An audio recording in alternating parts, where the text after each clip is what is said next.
بسم الله الرحمن الرحيم إذ يقول المنافقون والذين في قلوبهم مرض غر هؤلاء دينهم ومن يتوكل على الله فإن الله عزيز حكيم ولو ترى إذ يتوفى الذين كفروا الملائكة يضربون وجوههم وأدبارهم وذوقوا عذاب الحريق ذلك بما قدمت أيديكم وأن الله ليس بظلام للعبيد كدأب آل فرعون والذين من قبلهم كفروا بآيات الله فأخذهم الله بذنوبهم إن الله قوي شديد العقاب ذلك بأن الله لم يكن مغيرا نعمة أنعمها على قوم حتى يغيروا ما بأنفسهم وأن الله سميع عليم كدأب آل فرعون والذين من قبلهم كذبوا بآيات ربهم فأهلكناهم بذنوبهم وأغرقنا آل فرعون وكل كانوا ظالمين إن شر الدواب عند الله الذين كفروا فهم لا يؤمنون الذين عاهدت منهم ثم ينقضون عهدهم في كل مرة وهم لا يتقون وإما تثقفنهم في الحرب فشرد بهم من خلفهم لعلهم يذكرون وإما تخافن من قوم خيانة فانبذ إليهم على سواء إن الله لا يحب الخائنين ولا يحسبن الذين كفروا سبقوا إنهم لا يعجزون وأعدوا لهم ما استطعتم من قوة ومن رباط الخيل ترهبون به عدو الله وعدوكم وآخرين من دونهم لا تعلمونهم الله يعلمهم وما تنفقوا من شيء في سبيل الله يوفى إليكم وأنتم لا تظلمون وإن جنحوا للسلم فاجنح لها وتوكل على الله إنه هو السميع العليم وإن يريدوا أن يخدعوك فإن حسبك الله هو الذي أيدك بنصره وبالمؤمنين وألف بين قلوبهم لو أنفقت ما في الأرض جميعا ما ألفت بين قلوبهم ولكن الله ألف بينهم إنه عزيز حكيم يا أيها النبي حسبك الله ومن اتبعك من المؤمنين صدق اللہ العظیم۔ محترم حضرات، سامعین کرام، حاضرین مسجد، عزیزوں اور بزرگوں، یہ قرآن مقدس کے 10ویں پارے کی سورہ انفال کی پاکیزہ، نورانی، مبارک، باعظمت، مطہر آیتیں ہیں۔ دعا کیجئے اللہ تعالیٰ ان مقدس آیات کی روشنی میں صحیح اور سچی بات عرض کرنے کی توفیق نصیب فرمائے اور ہم سب کو عمل کرنے کی توفیق عطا فرمائے۔ اللہ تعالیٰ نے اس سے پہلے کی آیات میں غزوہ بدر کا تذکرہ فرمایا اور اس میں بے سر و سامان، قلیل التعداد ایمان والوں کو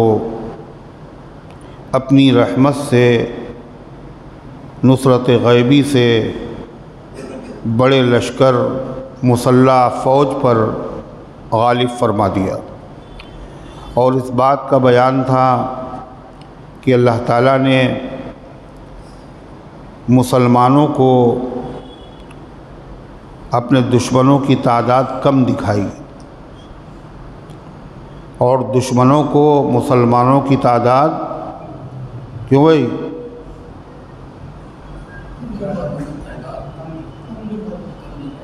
مسلمانوں کو دشمنوں کی تعداد کم دکھائی اور دشمنوں کو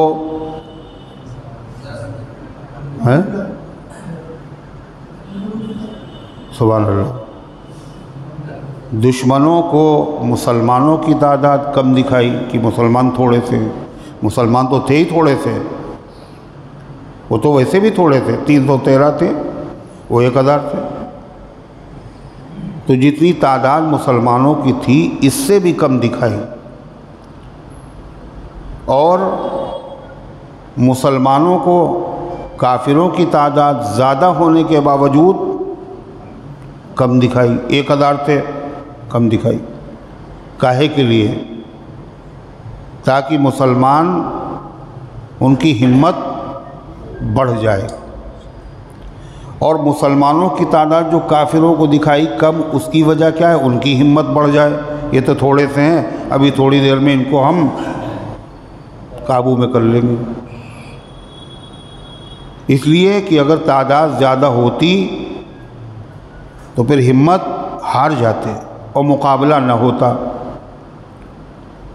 مسلمان اگر دیکھتے تعداد زیادہ ہے بہت تو اس سے ان کے حوصلے پست ہوتے، اس لیے ان کو بھی ان کی تعداد کم دکھائی، ان کو بھی ان کی تعداد کم دکھائی۔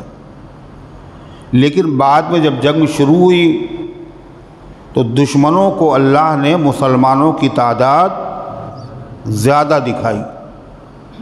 جب زیادہ دکھائی تو کیا ہوا؟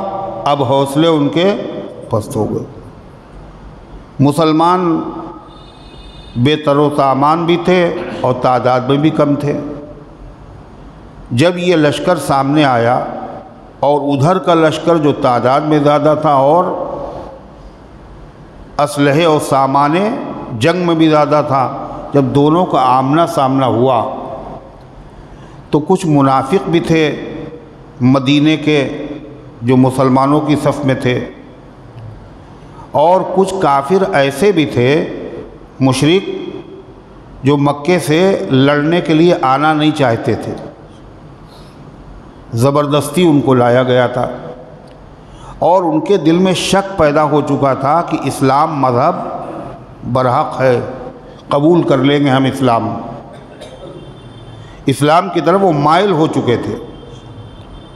لیکن جب وہ میدان جنگ میں آئے، انہوں نے مسلمانوں کی تعداد کو جو دیکھا تو منافقین نے بھی کہا اور مکے کے مشرکین نے بھی کہا، کیا کہا کہ ان کے دین نے ان کو دھوکے میں مبتلا کر دیا ہے۔ بتائیے 313 بے سر و سامان 1000 کے مقابلے میں یہ آ گئے، اس کا مطلب ان کے دین نے ان کو دھوکے میں ڈال دیا ہے کہ ہم سچے دین پر ہیں، ہم برحق دین پر ہیں، لہذا ہم کامیاب ہو جائیں گے۔ اسی لیے انہوں نے اپنی جان کو خطرے میں ڈال دیا۔ ان کو ایسا نہیں کرنا چاہیے۔ اللہ اسی کا ذکر کر رہا ہے، اذ یقول المنافقون والذین فی قلوبہم مرض، وہ وقت یاد کرنے کے لائق ہے جب کہہ رہے تھے منافق، مکے میں تو کوئی منافق تھا نہیں، مدینے میں تھے، جب کہہ رہے تھے منافق مدینے والوں میں سے جو مسلمانوں کی صف میں شامل تھے، والمشرکین والذین فی قلوبہم مرض، اور وہ کہہ رہے تھے جن کے دلوں میں شک کا روگ تھا۔ وہ تھے تو مشرک مگر ان کے اندر شک تھا، اسلام سچا ہے یا ہمارا مذہب سچا ہے، شک میں ابھی مبتلا تھے اسلام کی حقانیت میں۔ وہ لڑنا نہیں چاہتے تھے، مگر جب آ کے انہوں نے میدان کا منظر دیکھا تو کیا کہا؟ غر ہؤلاء دینہم، ان کے دین نے ان کو دھوکے میں ڈال دیا، اور اسی بھروسے پہ یہ لڑنے کے لیے آ گئے، جان دینے آئے ہیں بس۔ کوئی لڑائی کی بات ہے؟ کوئی مقابلہ ہے؟ اللہ نے اس کا جواب دیا اور کیا کہا؟ ان کے دین نے دھوکے میں نہیں ڈالا، انہوں نے اللہ پر بھروسہ کیا ہے۔ دھوکہ اور ہے اور اللہ پر بھروسہ اور ہے۔ وَمَن يَتَوَكَّلْ عَلَى اللَّهِ فَإِنَّ اللَّهَ عَزِيزٌ حَكِيمٌ، اور جو اللہ پر بھروسہ کر لیتا ہے تو اللہ غالب ہے، وہ بھروسہ کرنے والوں کو غلبہ دیتا ہے، غلبہ۔ اسے غلبہ خالی سامان جنگ سے نہیں ہوتا، غلبہ لشکر کی کثرت تعداد سے نہیں ہوتا، بلکہ ایک اور طاقت ہے جو غلبہ دیتی ہے، جو چھپی ہوئی ہے۔ دنیا کے لوگ مادی طاقت، مادی سامان، مادی جو نظر آنے والی کثرت ہے، اس پہ بھروسہ کرتے ہیں۔ ان کو نہیں پتہ کہ مسلمانوں کے بعد ایک طاقت ایسی جو چھپی ہوئی ہے، اور وہ بہت بڑی طاقت ہے، اور وہی اصل جو ہے غلبہ دینے والی طاقت ہے، وہ کیا ہے؟ اللہ پر بھروسے کی طاقت۔ اللہ فرماتا وَمَن يَتَوَكَّلْ عَلَى اللَّهِ، اور جو اللہ پر بھروسہ کر لیتا ہے تو اللہ اس کو پھر غلبہ، زیادہ تر اللہ ان کو غالب کر دیتا ہے۔ صحابہ زیادہ تر بتائیے غالب رہے اور ہمیشہ تعداد میں دشمنوں سے کم رہے۔ بدر میں 313، سامنے لشکر 1000، احد میں 700، سامنے لشکر 3000، خندق میں کتنے؟ 3000، سامنے لشکر 15000، غزوہ موتا میں 3000، سامنے لشکر 1,00,000۔ مگر دنیا نے کیا دیکھا؟ یہ اللہ پر بھروسہ کرنے والے لوگ تھے، ان کی تعداد یقیناً کم تھی، ان کے پاس سامان حرب و ضرب بھی نہیں تھا، لیکن اللہ پہ بھروسہ تھا، دین حق کے اوپر یہ عمل کرنے والے لوگ تھے، اللہ نے ان کو غلبہ عطا فرمایا۔ فَإِنَّ اللَّهَ عَزِيزٌ حَكِيمٌ، اللہ زبردست ہے، وہ جس کو غلبہ دے دے کوئی اس کو مغلوب نہیں کر سکتا۔ لیکن کبھی کبھی اللہ پر بھروسہ کرنے والوں کو بھی جھٹکا لگا ہے نا؟ زیادہ تر تو یہی ہوا، اللہ پہ بھروسہ کرنے والے غالب آ گئے، مگر کبھی کبھی ہلکا سا جھٹکا لگا، شکست کے آثار پیدا ہوئے، بھاگنا بھی پڑا، بھگدڑ بھی مچی۔ ایسا کیوں ہوا؟ فرمایا اس لیے کہ اللہ حکیم بھی تو ہے، حکمت والا بھی تو ہے۔ پہلے ایک دم سے مکمل غلبہ دے دیا، اور کہیں غلبہ دیا اور پھر شکست اور پھر غلبہ دیا۔ اس میں اللہ تعالیٰ کی حکمت پوشیدہ ہے۔ بندوں کی طرف سے کوئی نہ کوئی ایسی بات ہو گئی جس وجہ سے اللہ کی مدد ہٹی، انہوں نے توبہ کی، پھر اللہ کی مدد آ گئی۔ فَأَنزَلَ اللَّهُ سَكِينَتَهُ عَلَيْهِمْ، اللہ ان پر متوجہ ہوا، اللہ ان پر سکینہ اور اطمینان نازل فرما دیا۔ وَلَوْ تَرَىٰ إِذْ يَتَوَفَّى الَّذِينَ كَفَرُوا، اللہ فرماتا ہے بدر میں جو کافر لوگ مارے گئے، تو اے پیغمبر اگر آپ دیکھتے جب یہ مارے گئے تھے تو بڑا ہولناک منظر آپ کے سامنے ہوتا۔ کیسے؟ جب ان کی جان نکل رہی تھی تو فرشتے ان کو آگے سے بھی مار رہے تھے اور پیچھے سے بھی مار رہے تھے۔ آگے سے فرشتے منہ پہ مارتے تھے اور پیچھے سے فرشتے پیٹھ پہ مارتے تھے۔ فرشتوں کے ہاتھ میں آگ کے کوڑے تھے اور لوہے کے گرز تھے۔ ایک صحابی نے کہا ابو جہل کی پیٹھ کو میں نے دیکھا، اس پہ کانٹے ہی کانٹے ہیں۔ آپ نے کہا وہ فرشتے کی مار ہے۔ اللہ فرماتا وَلَوْ تَرَىٰ إِذْ يَتَوَفَّى الَّذِينَ كَفَرُوا، اور اگر آپ دیکھتے جب وفات دی ان لوگوں کو جنہوں نے کفر کیا، فرشتوں نے، وفات دینے کا مطلب اللہ کے حکم سے ان کی روحیں قبض کی۔ يَضْرِبُونَ وُجُوهَهُمْ وَأَدْبَارَهُمْ، وہ فرشتے ان کے منہ پر مار رہے تھے اور ان کی، اچھا آپ جگ رہے ہیں، اور ان کی پیٹھ پہ مار رہے تھے۔ اور فرشتے کیا کہہ رہے تھے؟ ابھی کیا ہے؟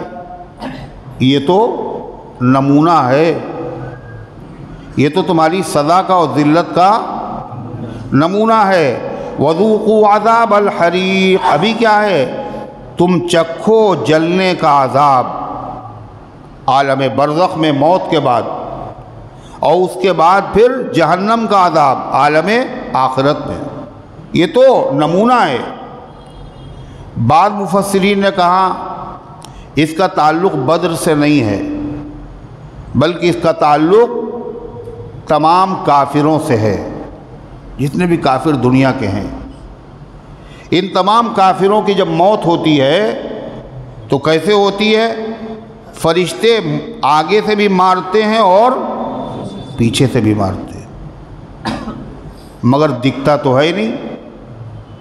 کہا اس لیے نہیں دکھائی دیتا، اس کا تعلق عالم برزخ سے ہے، اور برزخ کہتے ہیں آڑ، جب آڑ کے پیچھے کوئی چیز ہوتی ہے تو نظر نہیں آتی۔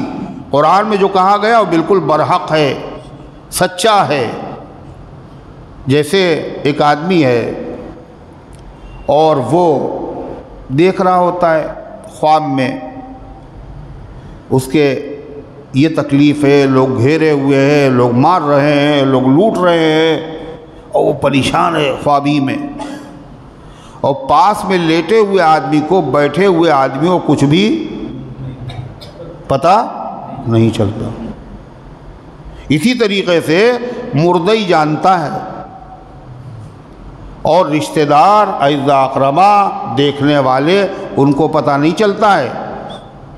یہ ہر کافر کے ساتھ اسی طرح ہوتا ہے۔ ظاہر بات ہے جب وہ کافر دیکھتا ہے، اور جب فرشتے آتے روح قبض کرنے کے لیے، ڈراؤنی شکل ان کی، اور گرد ان کے ہاتھ میں، اور آتشی کوڑا ان کے ہاتھ میں، تو روح اندر چھپتی ہے، نکالنے آئے ہیں، اندر چھپ جاتی ہے، تو اس کو زبردستی نکالتے ہیں، اور اس کو ایسے نکالتے ہیں جیسے زندہ آدمی کی کھال اتاری جائے۔ جب زندہ آدمی کی کھال اتاری جائے تو کتنی تکلیف ہوگی؟ تھوڑا سا اور بڑھ جاتے، تھوڑا سا آئے گی ہوا، مسئلہ نہیں ہے، زبیر تم نہ ہلنا۔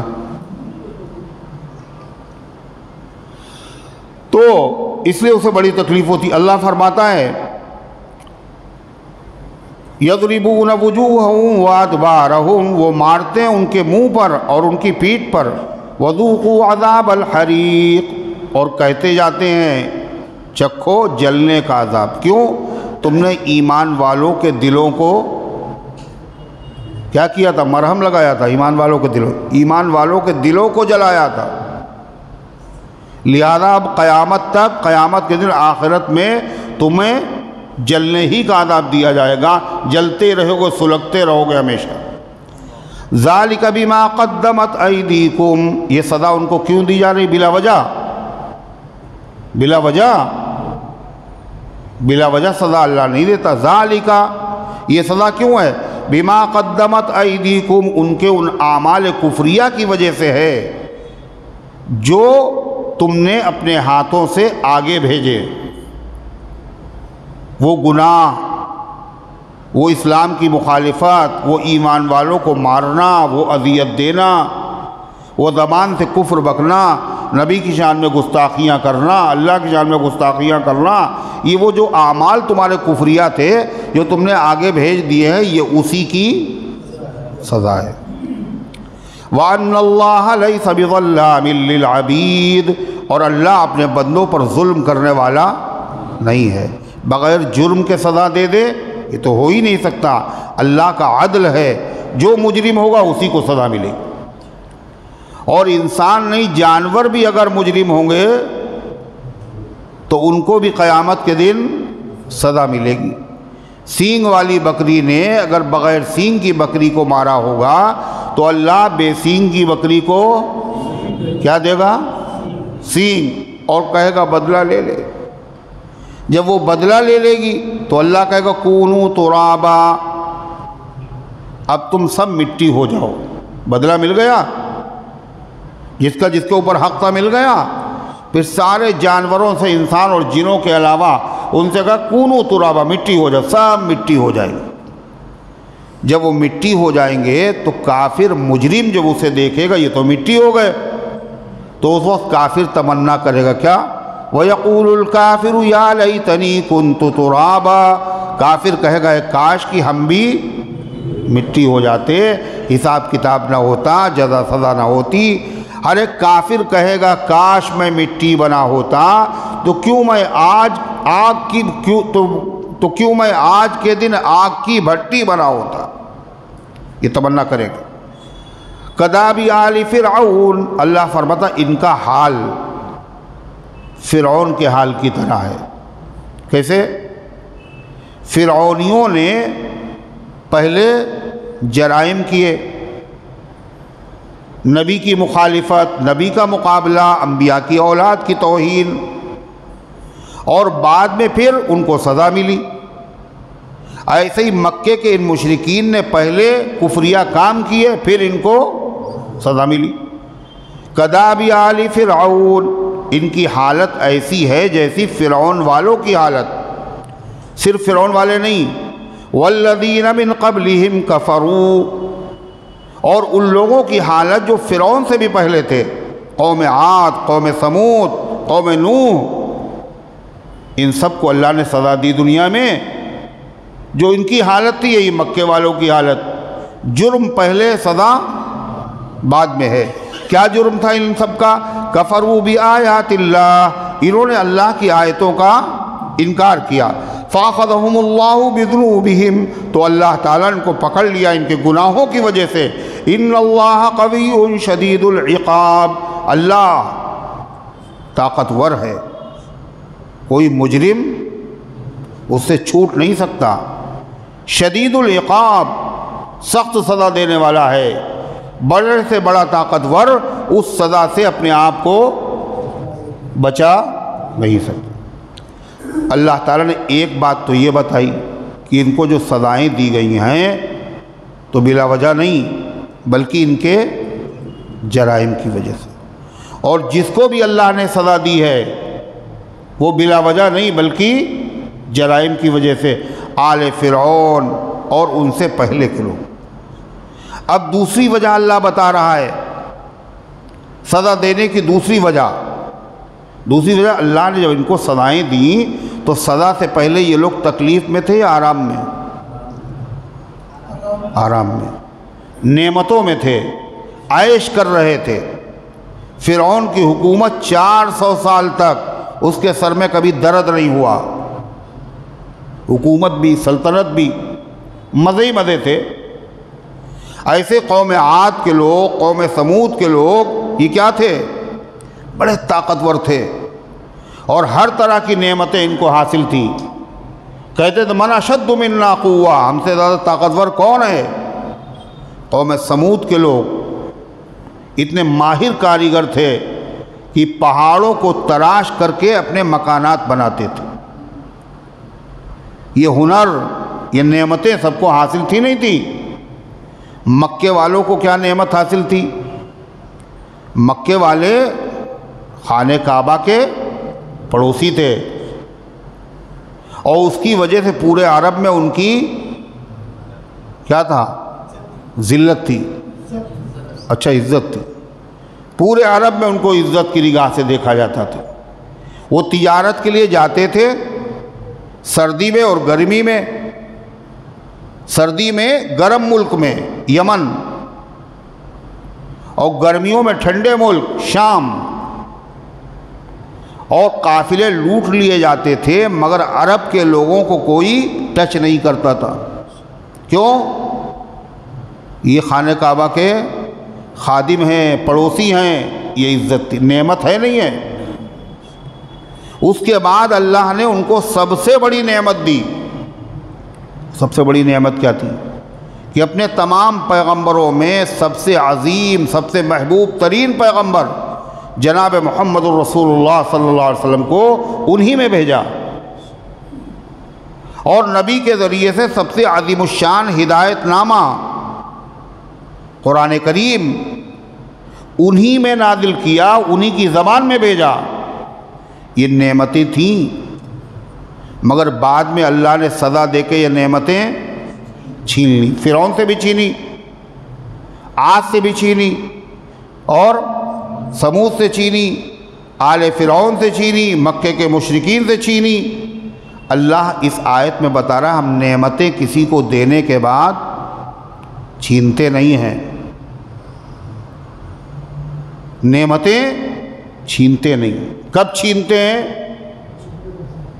کب چھینتے ہیں؟ اللہ اس آیت میں یہ بتا رہا ہے کہ نعمتیں دینے کے بعد اگر تم نعمتوں کو باقی رکھنا چاہتے ہو تو اس کا اصول اللہ نے قرآن کی اس آیت میں بتایا۔ کہے کا نعمتیں تو اللہ نے ہم سب کو دی ہیں، اللہ کی نعمتوں میں ڈوبے ہوئے ہیں، لیکن اگر تم یہ چاہو نعمتیں باقی رہیں، اللہ کا احسان اللہ نے نعمتوں کے باقی رکھنے کا اصول بندوں کو بتایا، باقی بھی رہیں گی اور نعمتیں بڑھیں گی بھی۔ کیا کہا؟ لئن شکرتم لازیدنکم، اگر تم شکر ادا کرو گے تو ہم تمہاری نعمتیں چھینیں گے نہیں، کم بھی نہیں کریں گے، بلکہ اور بڑھا دیں گے۔ نعمتیں باقی رکھنے کا اصول شکر ہے۔ جب آدمی اپنی حالت کو بدل لیتا ہے، شکر چھوڑ دیتا ہے زبان سے یا عمل سے، تو اللہ اپنی دی ہوئی نعمت اس سے چھین لیتا ہے۔ ایک ہے نعمتیں عطا کرنا، غور سے سنیے، ایک ہے نعمت دینا اور ایک ہے نعمت چھیننا۔ اللہ تعالیٰ نے نعمتوں کے چھیننے کی وجہ بتائی ہے۔ کیا وجہ بتائی ہے؟ ناشکری۔ مگر نعمتیں دینے کی وجہ نہیں بتائی، ہم نعمت دیتے کب ہے وہ نہیں بتایا۔ اس لیے اللہ جو نعمتیں دیتا ہے وہ انسان کے عمل کا نتیجہ نہیں ہے۔ نعمت مل گئی، اب یہ باقی کیسے رہے؟ شکر کرو۔ لیکن نعمت دی کب جائے گی؟ اس کا قاعدہ کیا ہے؟ اس کا قانون کیا ہے؟ کون سا عمل ہے جس کے کرنے سے نعمتیں ملتی ہیں؟ اس کو نہیں بتایا اللہ نے۔ کیوں؟ اس لیے کہ بہت سی نعمتیں تو ایسی ہیں جو اللہ ہمیں اس وقت دیتا ہے جب ہم کچھ بھی کرنے کی پوزیشن میں نہیں ہوتے۔ یعنی جب ہم ماں کے پیٹ میں ہوتے تو اللہ نے ہمیں کیسی نعمتیں دی؟ انسان کا جسم ہے اور پھر اس کے اندر نازک نازک مشینیں ہیں، سننے کی طاقت، بولنے کی طاقت، دیکھنے کی طاقت، دل، دماغ، صحیح دل، اس میں سوراخ نہیں ہے۔ یہ سب نعمتیں پہلے آ رہی ہیں اور بعد میں بندہ پیدا ہو رہا ہے۔ لہذا نعمتیں ملنے کا اصول عمل نہیں ہے، عمل کی بنیاد پر نعمتیں نہیں دیتا ہے۔ ہمارا کوئی عمل ہی نہیں تو نعمت کیوں ملی؟ اس لیے اللہ تعالیٰ نے نعمتیں دینے کا قاعدہ نہیں بتایا۔ کافر کو بھی دی، مومن کو بھی دی۔ گردے کس کو دیے؟ خالی مسلمانوں کو۔ دل سب خالی مسلمانوں کا دھڑکتا ہے؟ سب کو دیے، کوئی عمل نہیں۔ لیکن نعمتیں چھینتا کب ہے وہ بتا دیا۔ یہ خطرناک بات ہے۔ ایک ہے آدمی کو پہلے سے نعمت ہی نہ ملے تو صبر کر لے گا، بھائی ہے ہی نہیں میرے پاس۔ ایک ہے نعمت ملے اور پھر اس سے چھین لی جائے، یہ بہت خطرناک صورتحال ہوتی ہے۔ اللہ نے خوب نوازا، خوب نوازا، خوب نوازا، اس کے بعد دانے دانے کو ترس رہا ہے، ہاتھ پھیلا رہا ہے لوگوں کے سامنے، بھیک مانگ رہا ہے۔ تو یہ پوزیشن کیا ہوتی ہے؟ بہت خراب ہوتی ہے۔ تو اللہ فرماتا ایسا ہوتا کیوں ہے؟ یہ قرآن میں اللہ کا بتایا ہوا قانون ہے، ایسا ہی ہوتا ہے ہمیشہ۔ کیا؟ سنیے، ذالک بأن اللہ لم یک مغیرا نعمتا انعمها علی قوم، یہ اس وجہ سے کہ اللہ تعالیٰ نہیں بدلتا ہے کسی نعمت کو، انعمها علی قوم، جو اللہ نے کسی بھی قوم کو عطا فرمائی ہو، اللہ اس نعمت کو بدلتا نہیں، یعنی چھینتا نہیں۔ حتی یغیروا ما بانفسہم، یہاں تک کہ وہ لوگ خود بدل ڈالیں اپنی ذات کو، اپنی ذات میں جو ان کے اعمال ہیں، ذاتی عمل، وہ بدل جائیں،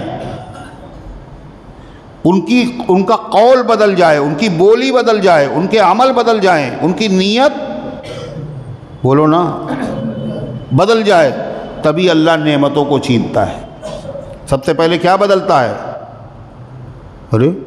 سب سے پہلے کیا بدلتا ہے آدمی کا؟ نیت، اور پھر بولی بدلتی ہے، پھر عمل بدلتے ہیں۔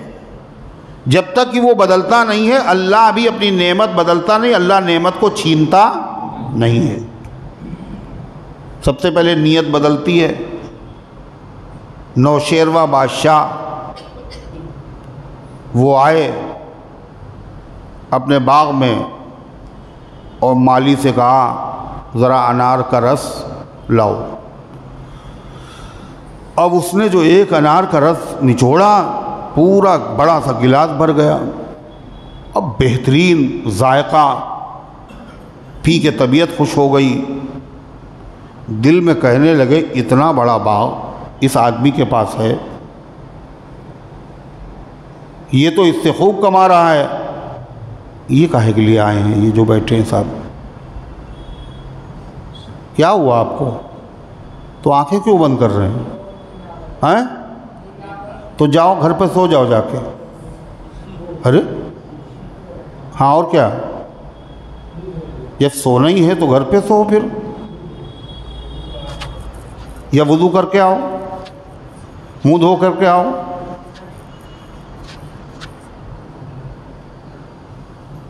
تو کیا ہوا، کیا بتایا؟ تو انہوں نے جو ہے کہا اس سے تو اچھی خاصی سرکاری آمدنی بھی ہونا چاہیے، اس پر ٹیکس لگانا چاہیے، اس باغ پر تو ٹیکس لگانا چاہیے۔ نیت بدل گئی،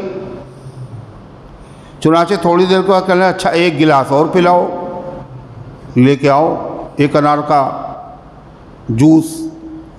اب وہ کئی انار اس نے توڑے اور سب کو نچوڑ رہا ہے، وہ بھر ہی نہیں رہا ہے۔ کئی کے بعد جب بھرا اور لے کے آیا تو اس کا ذائقہ بھی بدلا ہوا۔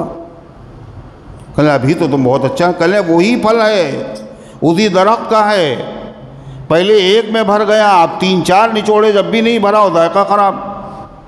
تو بادشاہ نے کہا ایسا کیوں؟ اب وہ پہچانتا نہیں تھا یہ بادشاہ ہے۔ تو اس نے کہا لگتا ہے اس ملک کے بادشاہ کی نیت خراب ہو گئی، اس ملک کے بادشاہ کی نیت خراب، نیت بدل گئی۔ اور بادشاہ تو سمجھ گئے بھائی بادشاہ کی نیت بدل گئی، بادشاہ تو ہم ہی ہیں اور بات بھی صحیح کہہ رہا ہے، لہذا اس نے اندر خانہ ہی اپنی نیت پھر سے ٹھیک کر لی۔ کہا اچھا اب لاؤ۔ یہ دوبارہ لایا تو پھر وہی ذائقہ وہی مزہ اور بڑھ گیا۔ تو پہلے نیت بدلتی ہے، پھر زبان بدلتی ہے، پھر عمل بدلتا ہے۔ 29ویں پارے میں آئے گا واقعہ، اصحاب الجنہ، باغ والے لوگ۔ باپ بڑا نیک تھا اور وہ فصل کے دن باقاعدہ اس نے طے کر رکھا تھا ایک حصہ غریبوں کا، ایک حصہ اپنے استعمال میں، ایک حصہ باغ کے اوپر پھر سے لگائیں گے۔ جب باپ کا انتقال ہو گیا تو بیٹوں نے سوچا میرا باپ تو بے وقوف تھا، اتنے دن تک بلا وجہ خامخواہی میں غریبوں کو دیتا رہا، اگر یہ بھی ہمارے گھر پہ آ جائے تو ہماری آمدنی بڑھ جائے گی۔ تو عادت تو پڑی ہوئی ہے، جس دن پھل توڑے جاتے ہیں پورے شہر کے لوگ اکٹھا ہو جاتے ہیں، غریب آ جائیں گے، تو ان کو روکا کیسے جائے گا؟ آپس میں مشورہ ہوا، انہوں نے کہا بہت سویرے چلو، کسی کو پتہ نہ چلے، اور چپکے چپکے چلو، باتیں بھی نہ کر رہا۔ اب یہ اپنا پروگرام بنا کے جا رہے ہیں، نیت بدل چکی ہے، یہ جا رہے۔ جب وہاں پہ پہنچے تو دیکھا باغ ہی نہیں، تو ایک دم سے یہ لوگ حیرت میں مبتلا ہوئے، کہنے لگے لگتا ہے راستہ بھٹک گئے، راستہ بھول گئے، ہم اپنے باغ کے بجائے کسی اور طرف نکل آئے ہیں۔ پھر غور کیا، ہمارا باغ جو تھا اس کے دائیں طرف یہ تھا اور بائیں طرف یہ تھا اور پورب یہ تھا اور پچھم یہ تھا، حدود عربہ، دیکھا ہے تو وہی جگہ ہے۔ قالوا انا لضالون، کام راستہ بھٹک گئے، کہا بل نحن محرومون، راستہ نہیں بھٹکے بلکہ ہماری قسمت پھوٹ گئی، باغ میں ایک پھل نہیں۔ پھر اس کے بعد قال اوسطهم لولا تسبحون، اب جب قصہ خراب ہوتا ہے، بگڑ جاتا ہے، تو ہر آدمی کیا کہتا ہے تمہاری وجہ سے ہوا، تم نے یہ رائے دی تھی، تم نے یہ کیا تھا۔ تو ان میں سے جو قدرے بہتر تھا اس نے کیا کہا، ان باتوں کا وقت نہیں ہے میاں، ہم لوگوں نے ظلم کیا ہے، اس لیے فوراً اللہ سے استغفار کیوں نہیں کر رہے ہو؟ عسیٰ ربنا ان یبدلنا خیرا منہا، اللہ کو طاقت حاصل ہے، وہ اس سے اچھا باغ ہمیں دے سکتا ہے۔ معلوم یہ ہوا کہ پہلے نیت میں فساد پیدا ہوا، پھر زبان میں بول خراب ہوئے، اور پھر اس کے بعد عمل خراب ہوئے، تو اس کے بعد اللہ نے وہ چیز چھین لی۔ تو ہم لوگ بھی غور کریں، ہم لوگوں کا معاملہ الٹا ہے۔ جب اللہ کوئی نعمت دیتا ہے اور اس کے بعد جب نعمت چھینی جاتی ہے تو ہم لوگ سب سے پہلے اپنے دائیں بائیں دیکھتے ہیں، کہتے ہیں کسی نے کچھ کر دیا، اچھا بھلا چل رہا تھا۔ دشمن بہت ہیں، جلنے والے بہت ہیں، کسی نے لگتا ہے کچھ کرا دیا ہے، جادو کر دیا، سفلی کر دیا کسی نے۔ دائیں بائیں سب سے پہلے، ارے ہے یا نہیں؟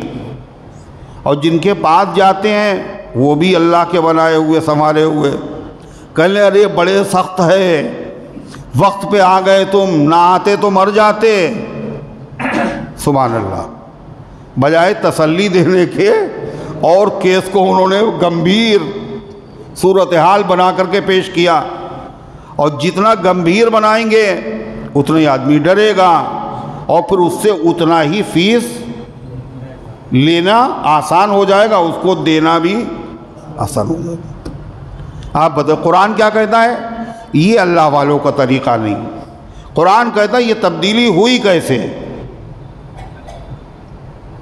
جادوگر کو تمہارے اوپر قابو ملا کیوں؟ اس کے جادو کا اثر تمہارے اوپر ہوا کیوں؟ کچھ دیکھو، کچھ تبدیلی دیکھو۔ اللہ والوں کا حال یہ ہے وَإِذَا فَقَدُوا أَعْمَالَهُمْ تَفَقَّدُوا أَعْمَالَهُمْ، جب وہ اپنے گھر کی نعمتوں میں کچھ کمی پاتے ہیں تو سب سے پہلے وہ اپنے اعمال کا جائزہ لیتے ہیں، کہیں پہ پانی مر رہا ہے، کچھ گڑبڑی ہم سے ہوئی ہے، کچھ پہلے ہم نہیں کرتے تھے، اب جو ہے کچھ ہم نے کرنا شروع کیا، کچھ ہے معاملہ۔ یہ ذہین لوگ، اللہ والے، ایمان والے، ان کا حال یہی ہوتا ہے۔ وہ کس کو ٹٹولتے ہیں؟ سب سے پہلے اپنے آپ کو ٹٹولتے ہیں، اپنا گھر دیکھتے ہیں۔ ہم لوگوں کا حال کیا؟ ہم پہلے باہر دیکھتے ہیں اور دیکھتے رہتے ہیں باہر بہت دیر تک، اور دشمن کہاں ہے؟ اندر ہے، اور چور ہم تلاش کر رہے ہیں باہر۔ وہ ایک صاحب تھے اور مرکری جل رہی سڑک کے اوپر نخاس میں، اور وہاں کچھ ڈھونڈ رہے، تو انہوں نے کہا ارے بھائی کیا ڈھونڈ رہے ہیں آپ؟ کہنے سوئی ڈھونڈ رہے ہیں۔ کیا ڈھونڈ رہے ہیں؟ سوئی۔ کہاں گری تھی؟ کہا گھر میں گری تھی۔ پھر یہاں کیوں ڈھونڈ رہے ہو؟ کہا اجالا یہاں، روشنی یہاں۔ یہ معاملہ ہے حماقت۔ باہر دیکھ رہے ہیں، اندر نہیں دیکھ رہے ہیں۔ فرعون باہر دیکھ رہا تھا، سب 70,000 بچوں کو قتل عام کرا دیا، مگر جس سے قتل ہونا تھا اور جس سے حکومت جانا تھی وہ اس کے محل میں پرورش پا رہا تھا۔ اللہ سے لڑنا چاہتے ہیں لوگ، اللہ سے مقابلہ کرنا چاہتے ہیں لوگ۔ اللہ سے جب کوئی مقابلہ کرتا ہے تو ساری تدبیریں بڑی سے بڑی رکھی رہ جاتی ہیں، اسکیمیں فیل ہو جاتی ہیں۔ ہوتا ہے نہیں ہوتا ہے؟ اس لیے سب سے پہلی چیز کیا ہے؟ غور کرنے کی کاہے میں ہے۔ جب کبھی حالات میں تبدیلی آئے، روزی میں، سکون میں، اطمینان میں، عزت میں، سب سے پہلے غور کرو کچھ گڑبڑی ہے، کچھ گڑبڑی ہے۔ قرآن کریم میں ہے کہ حضرت سلیمان علیہ السلام، کون؟ سلیمان علیہ السلام۔ حضرت سلیمان علیہ السلام کی حکومت، اللہ ان کی حکومت معجزہ تھی۔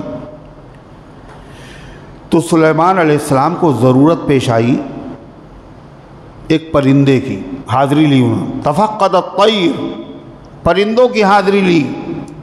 اتنی بڑی حکومت اور سب کی حاضری، سب کی حاضری لینے میں کتنا ٹائم لگے گا؟ سوچیے آپ، ایک کلاس میں 1200 لوگ ہوں، حاضری لیں آپ، تھک جائیں گے آپ، ہے نا؟ سلیمان کی اتنی بڑی حکومت، تفقد الطیر، پرندوں کی حاضری، اور جس کو چاہتے تھے وہ دکھا نہیں۔ جس کی تلاش تھی وہ تھا ہدہد. ہدہد یعنی کٹ کٹ بڑھئی، یعنی کارپینٹر، یعنی پرندوں میں وہ جو درختوں کو تراش کر کے اس کے اندر اپنا گھونسلہ بناتا ہے. اس کے سر کے اوپر بڑی سی ایک نوک سی ہوتی ہے، جیسے کدال نہیں ہوتی ہے، اس طرح ایک نیچے چوچ اوپر، اس کو کہتے ہیں ہدہد عربی میں. اس کی خصوصیت یہ ہے کہ وہ کیچوئے کھاتا ہے.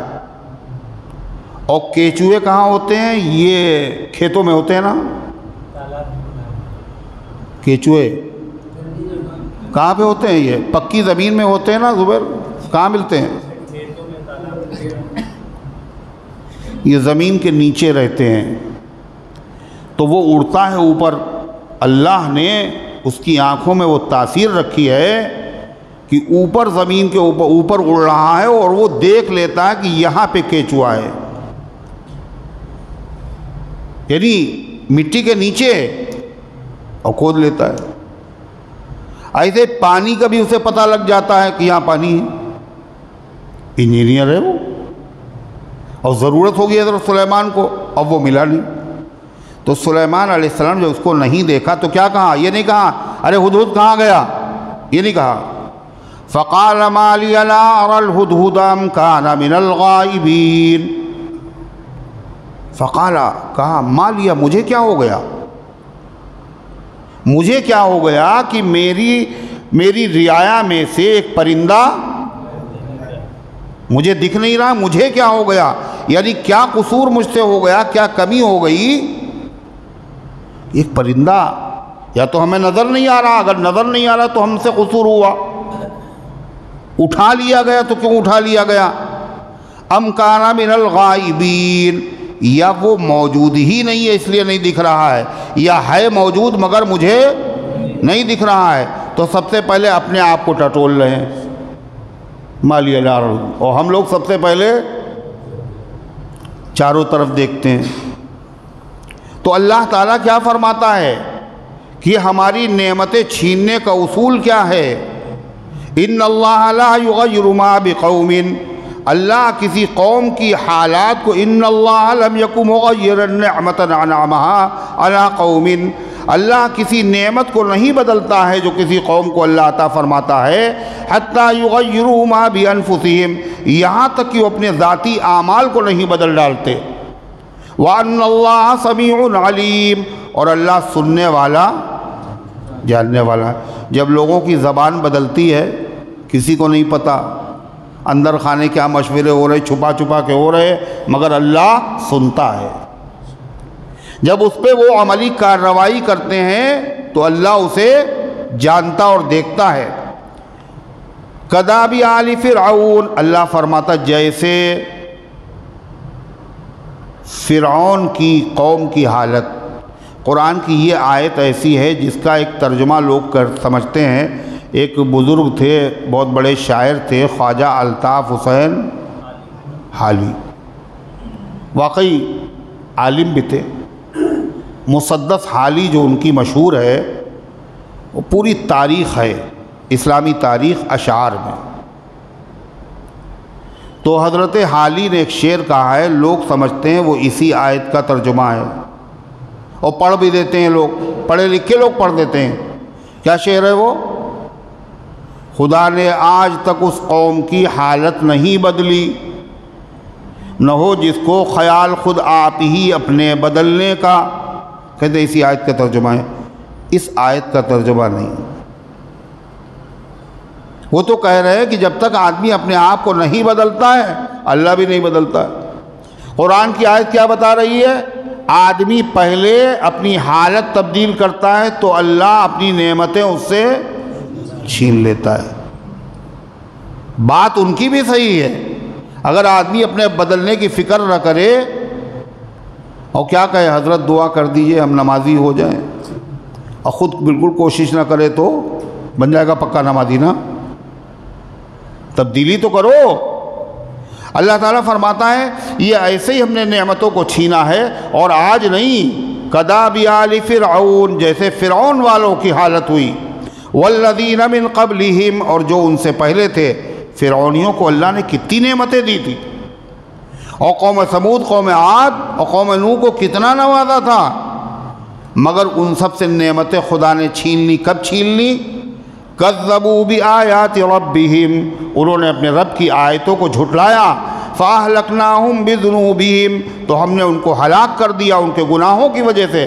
واغرقنا آل فرعون وکل کانوا ظالمین، اور ہم نے فرعون والوں کو تو ڈبو کے رکھ دیا۔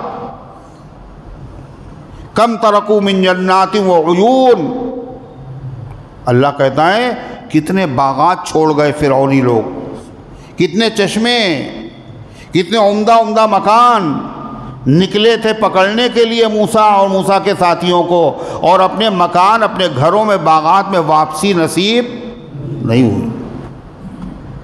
اللہ تعالیٰ فرماتا ہے وَكُلٌّ كَانُوا ظَالِمِينَ، یہ جن جن کو ہم نے سزا دی ہے بلا وجہ سزا نہیں دی، نعمتیں چھینی ہے دینے کے بعد، بلا وجہ نہیں، بلکہ انہوں نے ظلم کیا ہے۔ کس پر؟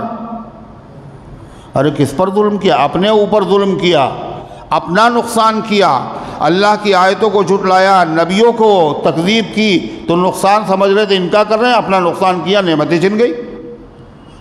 یہاں ایک بات قابل غور ہے،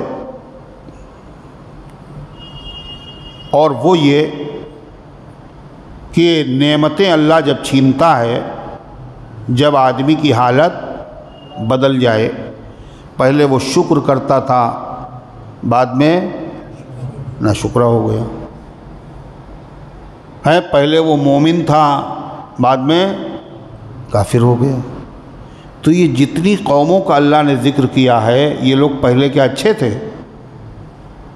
ارے بولو،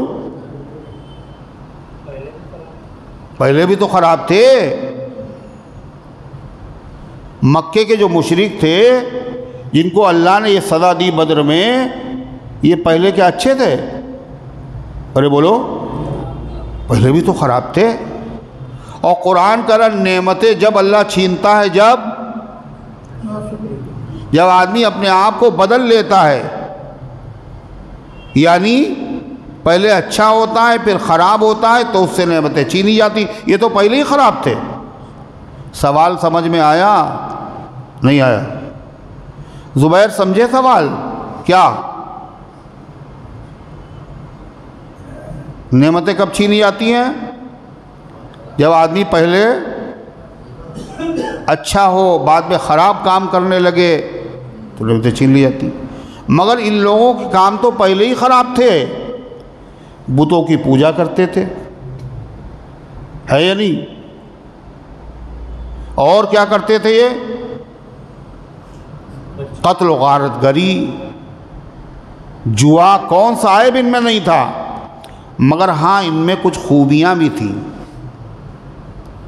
کچھ خوبیاں بھی تھیں عربوں میں جو دوسری قوموں میں نہیں تھیں۔ وہ خوبیاں کیا تھیں؟ یہ لوگ مہمان نواز بالکل نہیں تھے۔ بولو، مہمان نواز بہت تھے، ایسے مہمان نواز دنیا میں دیکھے نہیں ہوں گے آپ۔ یعنی اتنی جنگجو قوم، اس قدر لڑائی کی عادی و خوگر قوم کہ بچے بھی اسی ماحول میں ڈھل گئے تھے۔ ہمارے بچوں کا کھیل کیا ہے؟ کرکٹ ہے نا، اور ہاکی۔ مگر عرب کے ان بچوں کا کھیل یہ نہیں تھا، ان کا کھیل کیا تھا؟ تلوار۔ کیا سمجھے؟ یہ سب کان میں ایئر فون لگا کر کے گانے وانے نہیں سنتے تھے، اور یہ سب ڈرامے نہیں دیکھتے تھے۔ ان کے کھلونے کیا تھے؟ ان کے کھلونے کیا تھے؟ تلوار۔ یہ بچے جنگ کو ایک کھیل بچوں کا سمجھتے تھے، یہ تلواروں کی جھنکاروں کو ایک نغمہ سمجھتے تھے۔ جھنکار جو ہوتی تھی تلوار ٹکرانے سے، نغمہ بہترین، اس سے اچھا گانا کیا ہوگا؟ مگر اتنے لڑنے کے عادی تھے کہ محرم میں، رجب میں اور ذی قعدہ میں اور 4 مہینے میں لڑنا حرام تھا۔ اب ان کا لڑنے کا جی چاہتا تھا، بلا وجہ بیچ میں مہینہ آ گیا، اس میں لڑائی روکنا پڑے گی۔ تو یہ لوگ کیا کرتے تھے؟ کہتے تھے کہ محرم اب کی جو ہے وہ بعد میں آئے گا، اور سفر پہلے آ گیا۔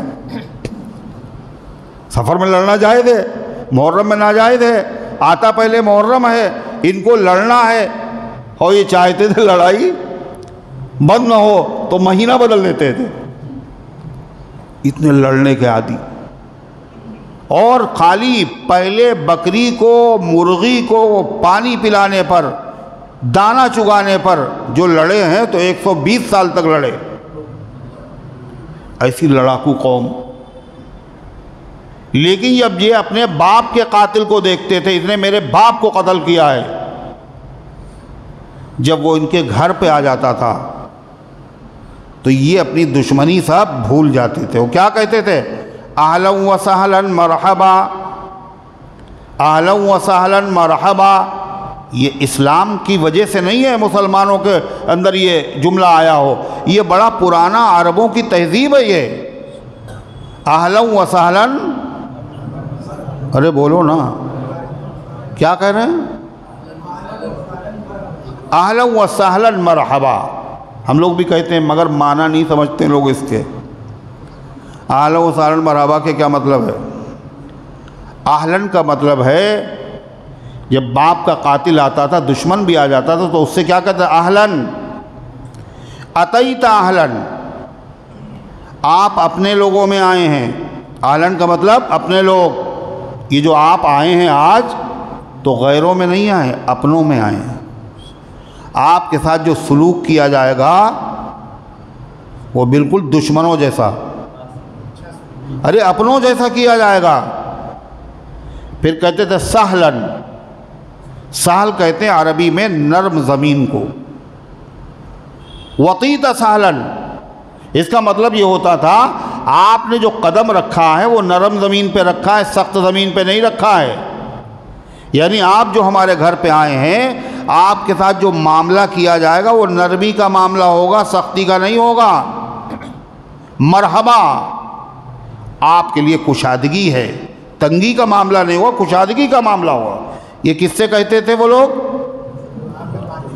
باپ کے قاتل سے جب اس کی خاطر کرتے ہوں گے، اور جب دوست آتا ہوگا تو کیا کرتے ہوں گے؟ سبحان اللہ۔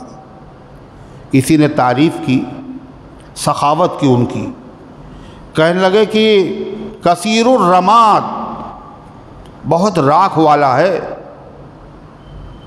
ہمارا جو مالک ہے، بہت راکھ والا ہے۔ بہت راکھ والے ہونے کا مطلب، راکھ کیوں زیادہ ہوتی ہے؟ لکڑیاں بہت جلتی ہیں، راشن بہت جلتا ہے، ایندھن بہت جلتا ہے۔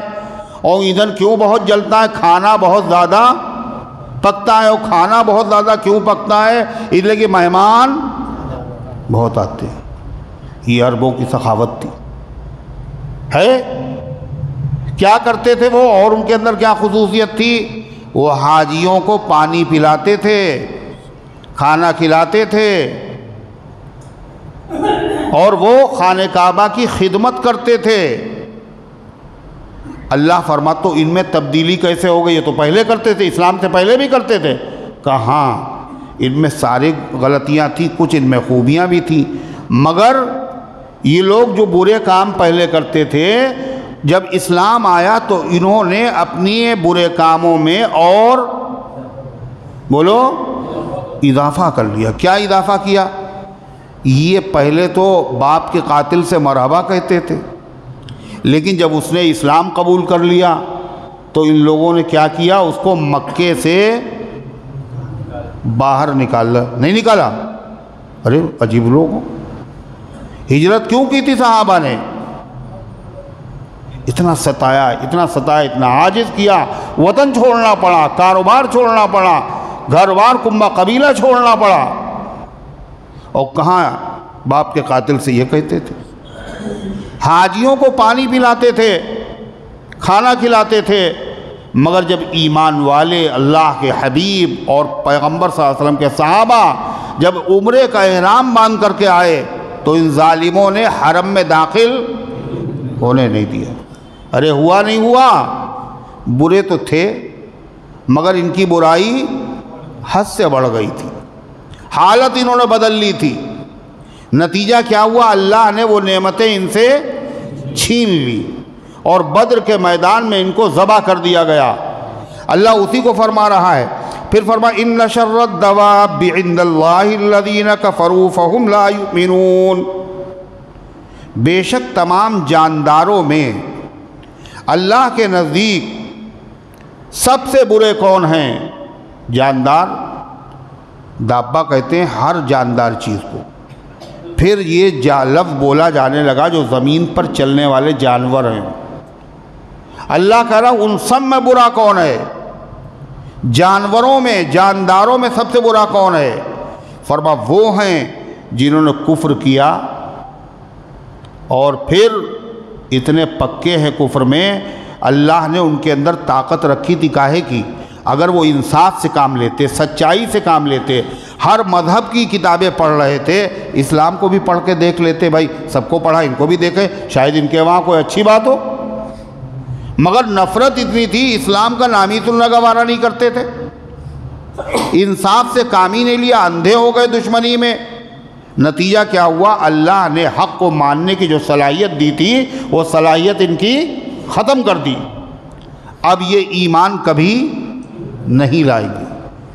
اللہ فرماتا ہے ان شر الدواب، بے شک تمام جانداروں میں سب سے برے، عند اللہ، اللہ کے نزدیک کون ہے؟ الذین کفروا، جنہوں نے کفر کیا، فہم لا یؤمنون، وہ ایمان بھی نہیں لائیں گے۔ بہت سے ایسے تھے کفر کیا مگر بعد میں ایمان لے آئے، مگر برے وہ ہیں جنہوں نے کفر کیا اور اس کے بعد حق واضح ہو گیا اور پھر بھی ایمان نہیں لائیں۔ الذین عاہدت منہم ثم ینقضون عہدہم فی کل مرۃ وہم لا یتقون، اور برے لوگ وہ ہیں جن سے آپ نے معاہدہ کیا، جن سے آپ نے معاہدہ کیا اور اس معاہدے کی انہوں نے پابندی نہیں کی بلکہ معاہدہ توڑ دیا، اور پھر معاہدہ کیا اور پھر توڑ دیا اور پھر معاہدہ کیا پھر توڑ دیا۔ ان سے برے لوگ اللہ کی نظر میں کوئی نہیں۔ اس سے مراد کون ہے؟ اس سے مراد ہے یہودی۔ کون مراد ہے؟ یہودی، بنو نذیر، بنو قریظہ، یہ مکے کے لوگ سامنے کے دشمن تھے اور یہ یہودی مدینے میں رہتے تھے۔ اللہ کے نبی جب مکے سے مدینے پہنچے تو حضور انور صلی اللہ علیہ وسلم نے مدینے میں ان یہودیوں سے معاہدہ کیا تھا، سب مل کے رہیں گے۔ اور کیا معاہدہ کیا تھا؟ بہت ساری باتیں تھیں، ان میں سے ایک بات یہ تھی مذہبی اختلاف کے باوجود اگر کوئی جھگڑا ہوگا تو فیصلہ محمد الرسول اللہ صلی اللہ علیہ وسلم کا مانیں گے۔ دوسری اس میں شرط یہ تھی کہ اگر مسلمانوں پر باہر سے کوئی حملہ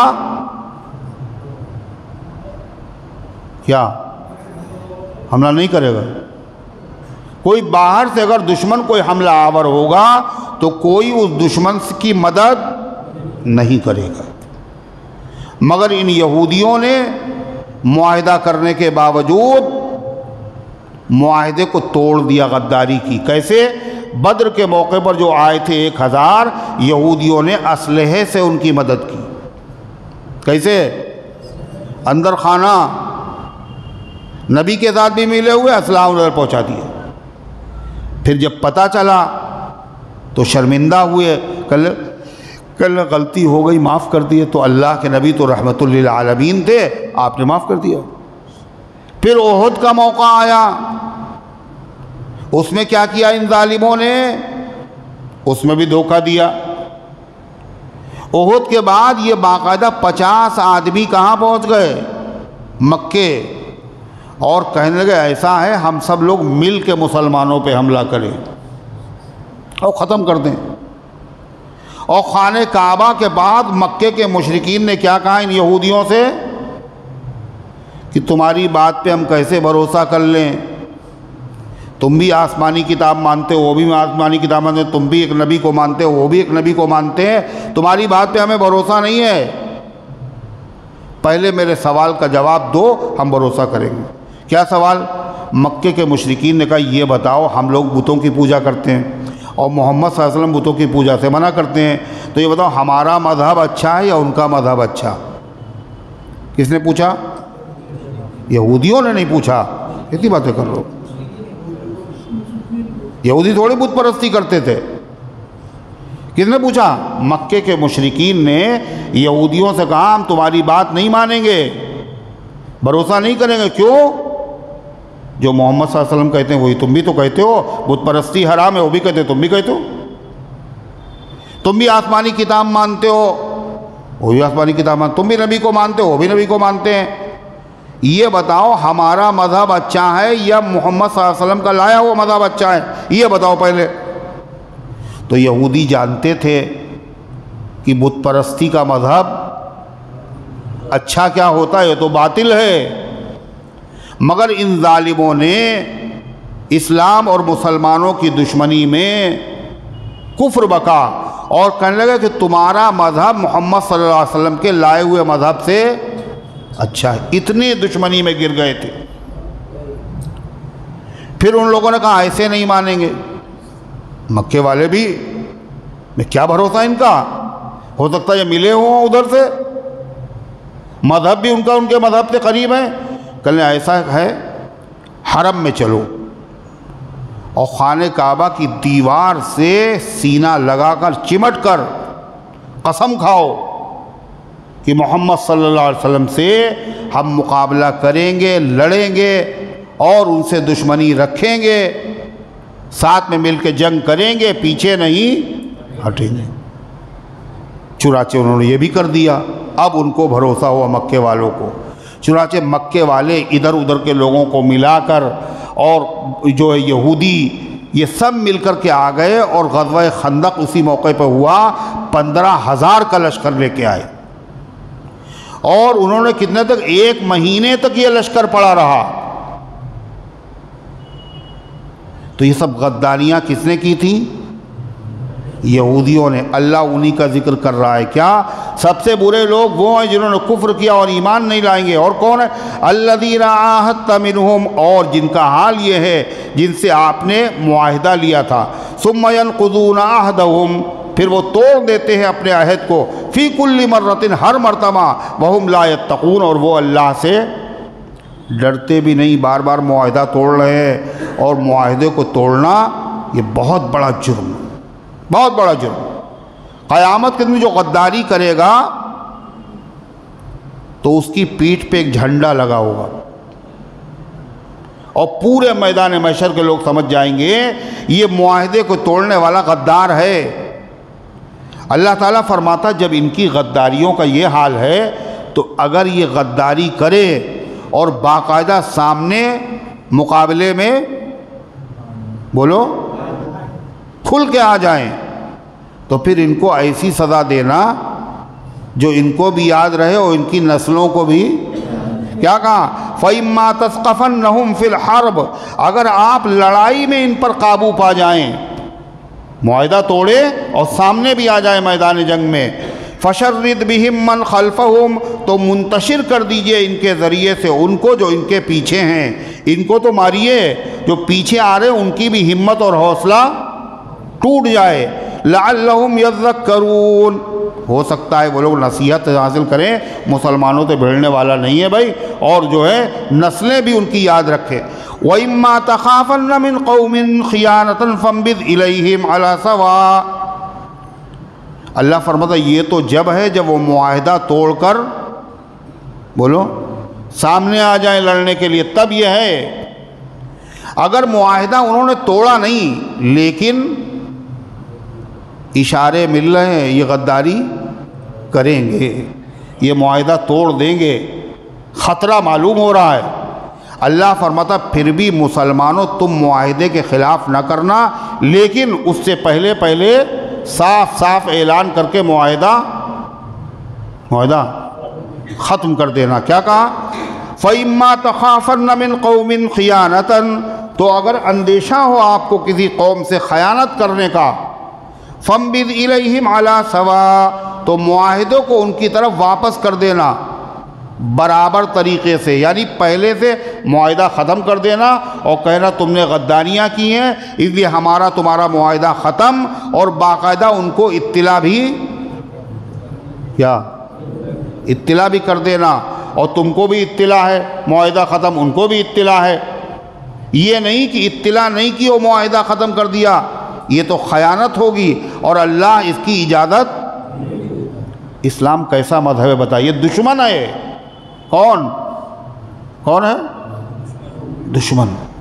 دشمنوں کا حق یہ بتا رہا ہے اسلام کہ ان سے اگر کوئی معاہدہ ہے اس معاہدے کا رعایت رکھو، خیال رکھو، اور جب تک ان کو بتا نہ دو کہ معاہدہ ختم ہو گیا جب تک ان سے لڑنے کی اجازت نہیں ہے۔ کیا کہا اللہ تعالیٰ نے؟ ان اللہ لا يحب الخائنین، اللہ تعالیٰ خیانت کرنے والوں سے محبت نہیں کرتا۔ اللہ کو اچھے نہیں لگتے، چاہے مسلمان ہو چاہے غیر مسلم ہو، مسلمان سے خیانت کرے چاہے غیر ایمان والے سے۔ حدیث میں آتا ہے، مورخین نے لکھا ہے، رومیوں سے اللہ کے نبی صلی اللہ علیہ وسلم کے بہت زمانے کی بات، کس زمانے کی بات ہے؟ حضرت امیر معاویہ رضی اللہ عنہ کے زمانے کی بات۔ روم کے عیسائیوں سے لڑائی تھی، جنگ بندی کا معاہدہ ہو گیا، نہ تم لڑو گے نہ ہم لڑیں گے۔ معاہدے کا ایک مدت تھی، اتنی مدت تک جنگ بند رہے گی، وہ مدت ختم ہونے والی تھی۔ حضرت معاویہ رضی اللہ عنہ نے اسلامی فوجوں کو اپنے ملک کے بارڈر کے اندر، بارڈر کے پاس جمع کر دیا، ادھر نہیں، دشمن کی طرف نہیں، اپنے ہی ملک کی سرحد پر اپنی فوجوں کو تاریخ ختم ہونے سے پہلے آخری تاریخ میں اکٹھا کر دیا۔ کاہے کے لیے؟ کاہے کے لیے؟ ارے کاہے کے لیے اکٹھا کیا؟ شام کو معاہدہ ختم ہو رہا ہے، ختم ہوتے ہی دشمن پہ حملہ کر دیں گے۔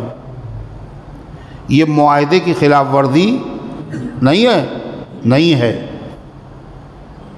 چنانچہ انہوں نے یہ ارادہ کیا اور اس کے بعد حملہ کر بھی دیا۔ اب دشمن جو تھا وہ تیار تھا نہیں، اور لوگ بھی یہی چاہتے ہیں دشمن تیار نہ ہو، کر دے حملہ۔ اتنی دیر میں دیکھا ایک آدمی گھوڑے پہ بیٹھ کے چلا آ رہا ہے۔ یہ دیکھیے یہ اب آئے ہیں، پہچانو ان کو، یہ اب آئے ہیں، وہ کس لیے آئے ہیں سوچیے، اللہ رحم کرے۔ چلو دعائی میں شریک ہو جاؤ، کوئی حرج تھوڑی۔ اچھا تم ٹوائلٹ میں بیٹھے تھے تو وہاں کیسے دیکھتے ہیں؟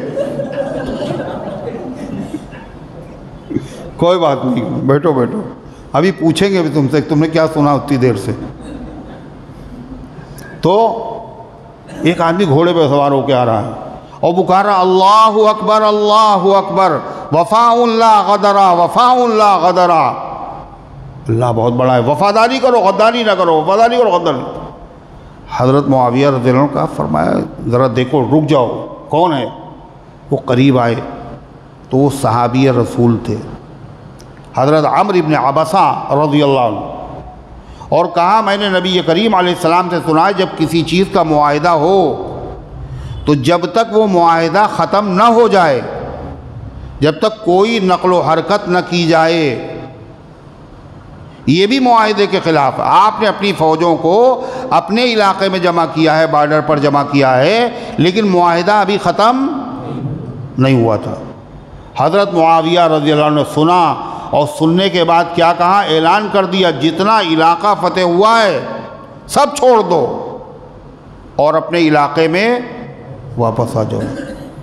فتح کیا ہوا علاقہ دنیا کی کسی قوم نے چھوڑا ہے صرف اتنی بات پر؟ یہ وہی امیر معاویہ ہیں جن کو لوگ برا بھلا کہتے ہیں، غیر تو کہتے ہیں، جو اپنے منہ چھپے ہوئے ہیں وہ بھی کہتے ہیں کہ شان کے آدمی تھے، کیسے صحابی رسول تھے، نبی کا فرمان سننے کے بعد آگے بڑھ نہیں سکتے۔ اور ایمان کس چیز کا نام ہے، اور اطاعت رسول کسے کہتے ہیں، اور دینداری کس چیز کا نام ہے؟ اللہ تعالیٰ فرماتا ہے وَلَا يَحْسَبَنَّ الَّذِينَ كَفَرُوا سَبَقُوا إِنَّهُمْ لَا يُعْجِزُونَ۔ بدر میں جو آئے تھے وہ مارے گئے، اور بہت سے ایسے تھے جو آئے ہی نہیں بدر میں، اگر آتے تو مارے جاتے۔ بہت سے ایسے تھے تو آئے تو مگر جان بچا کے بھاگ گئے۔ اللہ سمجھ رہا تھا وہ یہ نہ سمجھیں کہ ہم بڑے چالاک ہیں، جرم ہم نے کیا ہے مگر ہم پکڑے نہیں گئے۔ اللہ کے قابو سے وہ لوگ باہر نہیں ہیں۔ وَلَا يَحْسَبَنَّ الَّذِينَ كَفَرُوا سَبَقُوا، اور نہ خیال کریں وہ کافر لوگ کہ وہ بچ گئے ہیں۔ إِنَّهُمْ لَا يُعْجِزُونَ، وہ اللہ تعالیٰ کو کسی طرح عاجز نہیں کر سکتے۔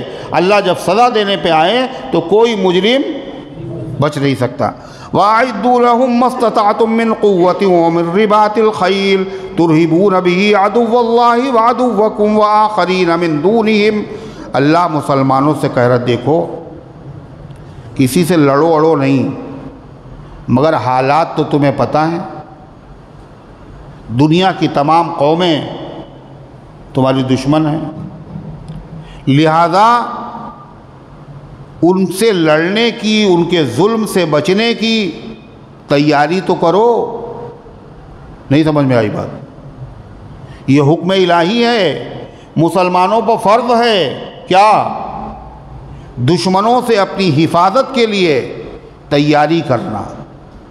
تیاری کرنے کا مطلب طاقت، قوت، اس طرح کی چیزیں جن سے دشمن سے اگر ضرورت پڑ جائے اور دشمن حملہ آور ہو تو مقابلہ کیا جائے۔ یہ حق تو اللہ نے ہر ایک کو دیا ہے، نہیں دیا ہے؟ ہر حکومت کے قانون میں یہ حق ہے، اگر اس پر ظلم ہو تو پھر کیا کرے؟ دشمن سے مقابلہ کرے۔ اور چیٹی دیکھیں سب سے چھوٹی ہے، مگر چیٹی کے اوپر اگر آدمی پیر رکھ دیتا ہے تو چیٹی بھی کیا کرتی ہے؟ کاٹ لیتی ہے۔ اللہ اسی کو فرما رہا ہے وَأَعِدُّوا لَهُمْ، اور تیاری کرو ان کے لیے، مَا اسْتَطَعْتُمْ، کتنی تیاری کریں؟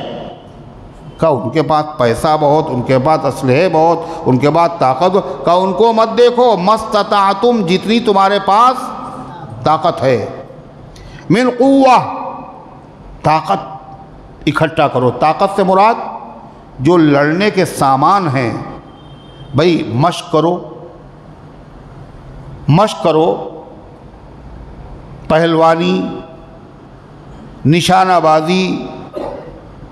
اس زمانے میں کیا تھا؟ قوت، تیر اندازی، گھوڑ سواری۔ زمانے کے بدلنے کے ساتھ ساتھ یہ چیزیں بدلتی جائیں گی۔ پھر کیا ہوا؟ بندوقیں آ گئیں۔ اب کیا ہوا؟ راکٹ آ گئے۔ تو جس زمانے جو بھی اسلامی حکومتیں ہیں وہ بھی دوسروں پر بھروسہ نہ کریں بلکہ خود تیاری رکھیں۔ وَمِن رِّبَاطِ الْخَيْلِ، اور پلے ہوئے گھوڑوں سے۔ حضور نے کہا تھا پڑے ہوئے گھوڑوں سے۔ اس زمانے میں تو گھوڑا ہی تھا لڑنے کا ذریعہ۔ آج بھی گھوڑے کی فائدے سے انکار نہیں کیا جا سکتا۔ بعض علاقے ایسے ہیں وہاں گھوڑوں کے بغیر کام ہی نہیں چل سکتا۔ اور حدیث میں ہے گھوڑوں کی پیشانی سے خیر قیامت تک بندھی رہے گی۔ اس جانور کی پیشانی سے خیر بندھی رہے گی۔ ایک حدیث میں آتا گھوڑے تین طرح کے، ایک رحمان کے، ایک انسان کے، ایک شیطان کے۔ رحمان کے کون؟ جو اللہ کی رضا کے لیے جن کو پالا جائے، اللہ کی دین کی خدمت کے لیے ان کو ہم نے پالا ہے۔ جب اس کو آدمی پالتا ہے تو جہاں جہاں وہ کھاتا ہے، پیتا ہے، چلتا ہے، لید کرتا ہے، سب ثواب میں لکھا جاتا ہے۔ ایک انسان کے لیے، انسان اپنی سہولت کے لیے، بھئی کہیں جانا ہے، کہیں ضرورت پڑے گی اس سے جائیں گے، انسان کے لیے۔ ایک شیطان کے لیے، گھوڑے اس لیے باندھ رہے کاہے کے لیے؟ بھوکال بنانے کے لیے ہے، شوبازی کے لیے۔ لوگ یہ کہیں گے اس کے پاس گھوڑے بڑا شوقین ہیں، تو یہ شیطان کے لیے۔ اللہ تعالیٰ نے فرمایا ترہبون بی عدو اللہ وعدوکم، یہ طاقت اس لیے تمہارے پاس ہونا چاہیے تاکہ اپنا دفاع کر سکو اور اس کے ذریعے سے مرعوب کرو اللہ کے دشمن کو اور اپنے دشمن کو۔ وآخرین من دونہم لا تعلمونہم، جو دشمن سامنے ہیں ان پر بھی روب پڑے، ارے یہ بھی تیار ہے، چھتے میں ہاتھ ڈالنے والا نہیں ہے۔ فرمایا اور ان دشمنوں کے اوپر بھی روب طاری کرو جن کو تم نہیں جانتے۔ وہ دشمن کون تھے؟ منافق۔ وہ دشمن کون تھے؟ روم کے عیسائی اور ایران کے مجوسی۔ ان پر بھی روب پڑے، صحابہ نے مقابلے کیے اور ان سب کے اوپر روب پڑا۔ اللہ فرماتا ہے اللہ یعلمہم وما تنفقوا من شیء فی سبیل اللہ یوفی الیکم وانتم لا تظلمون۔ اور اللہ کہتا ہے یہ جو تم تیاری کرو گے دشمن سے مقابلے کے لیے، دین کی خدمت کے لیے، دین کو پھیلانے کے لیے، اپنے تحفظ کے لیے، یہ تیاری فری میں ہو جائے گی، ہے نا؟ اس کے لیے تو بہت پیسوں کی ضرورت ہوگی۔ اللہ فرماتا جو پیسہ اس ارادے سے تم خرچ کرو گے، سمجھ لینا اس کا ثواب عام خرچوں سے زیادہ ہم تمہیں دیں گے، اور ہو سکتا ہے دنیا ہی میں اس کا بدلہ دے دیں مال غنیمت کی شکل میں، اور آخرت میں جو ہوگا وہ تو ہوگا۔ فرمایا اللہ تعالیٰ نے وَمَا تُنْفِقُوا مِن شَيْءٍ فِي سَبِيلِ اللَّهِ يُوَفَّ إِلَيْكُمْ وَأَنْتُمْ لَا تُظْلَمُونَ۔ اور جو کچھ تم خرچ کرو گے اللہ کے راستے میں تمہیں پورا پورا دیا جائے گا۔ وَأَنْتُمْ لَا تُظْلَمُونَ، اور تمہارے اوپر کچھ کمی نہیں کی جائے گی۔ جب تم نے تیاری کر لی، سامنے والا دشمن مرعوب ہو گیا اور اس نے خود ہی کہا اچھا ہم صلح کرنا چاہتے ہیں، اگر وہ صلح پر آمادہ ہو تو تم بھی صلح اگر مناسب سمجھو تو کر لو۔ اللہ کے نبی نے صلح حدیبیہ کی تھی نا، دشمن نے کہا تھا 3 دن کے لیے ہم کھول دیں گے حرم، آ جائیے گا، 10 سال کے لیے صلح کی تھی۔ اللہ فرماتا فَإِن جَنَحُوا لِلسَّلْمِ فَاجْنَحْ لَهَا، اگر کفار صلح کی طرف جھکیں تو تم بھی جھک جاؤ اگر مصلحت ہو۔ وَتَوَكَّلْ عَلَى اللَّهِ إِنَّهُ هُوَ السَّمِيعُ الْعَلِيمُ، وہ اگر صلح کے لیے جھکیں تو تم یہ سوچو ہو سکتا صلح کر کے یہ اپنے آپ کو مضبوط کر کے یہ دھوکے بازی ہمارے ساتھ کریں۔ اللہ فرماتا نہیں، اللہ پہ بھروسہ رکھو، اِنَّهُ هُوَ السَّمِيعُ الْعَلِيمُ، بے شک اللہ سننے والا جاننے والا ہے۔ وَإِن يُرِيدُوا أَن يَخْدَعُوكَ فَإِنَّ حَسْبَكَ اللَّهُ، اللہ فرماتا اور اگر ان کا ارادہ صلح کرنے سے یہ ہے کہ تمہیں دھوکہ دے دیں، تمہیں دھوکہ دے، مسلمان تو مطمئن ہے بھئی صلح ہو گئی، اور وہ مکمل تیاری کرتے رہیں اور بے خبری میں تمہارے اوپر حملہ آور ہو جائے، تمہیں نقصان پہنچے گا، تو اللہ فرماتا اس کی فکر نہ کرو۔ وَإِن يُرِيدُوا أَن يَخْدَعُوكَ، اور اگر وہ لوگ آپ کو دھوکہ دینا چاہیں، فَإِنَّ حَسْبَكَ اللَّهُ، تو اللہ آپ کی مدد کے لیے کافی ہے۔ هُوَ الَّذِي أَيَّدَكَ بِنَصْرِهِ وَبِالْمُؤْمِنِينَ، اور تم دیکھ چکے ہو اللہ تعالیٰ نے تمہاری تائید کی اپنی مدد کے ذریعے سے اور ایمان والوں کے ذریعے۔ بدر میں کیا ہوا تھا؟ کیا تھا تمہارے پاس؟ نہ ساز و سامان اور نہ تعداد۔ غیبی مدد بھی اللہ نے کی اور ایمان والوں کے ذریعے سے بھی اللہ نے مدد کی۔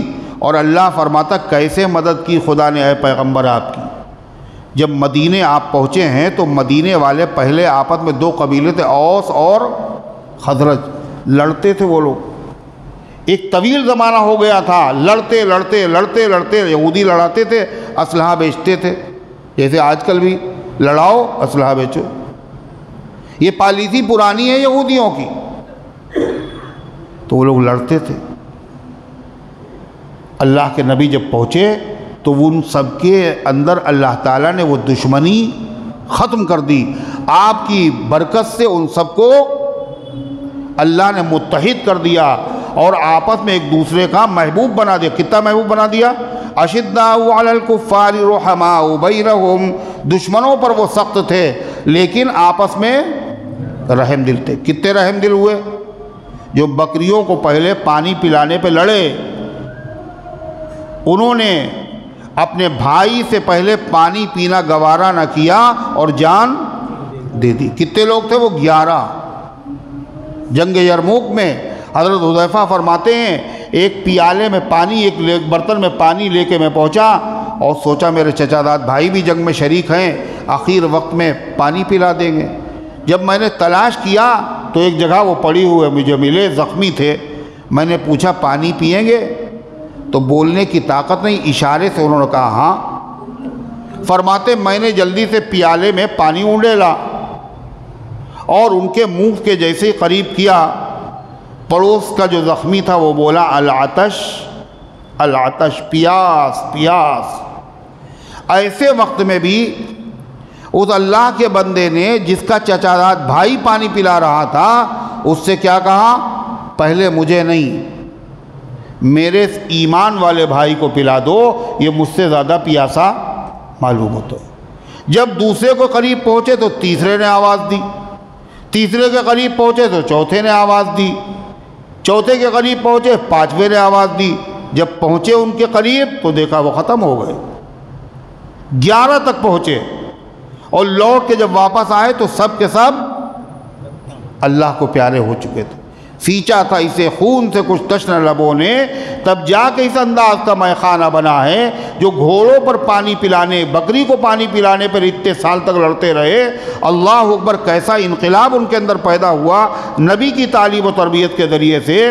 وہ صرف خاندانی نہیں بلکہ ایمانی بھائی ہے، اس سے پہلے پانی پینا گوارا نہ کیا اور جان، اللہ اسی کو فرما رہا ہے اے پیغمبر ہم نے آپ کی مدد کی، غیبی بھی مدد کی، ایمان والوں کے ذریعے سے مدد کی۔ اور کیسے مدد کی؟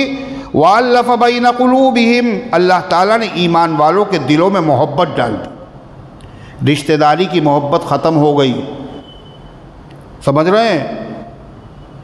معاہدے ٹوٹ گئے، مگر ایمان کی محبت اتنی مضبوط تھی یہ کبھی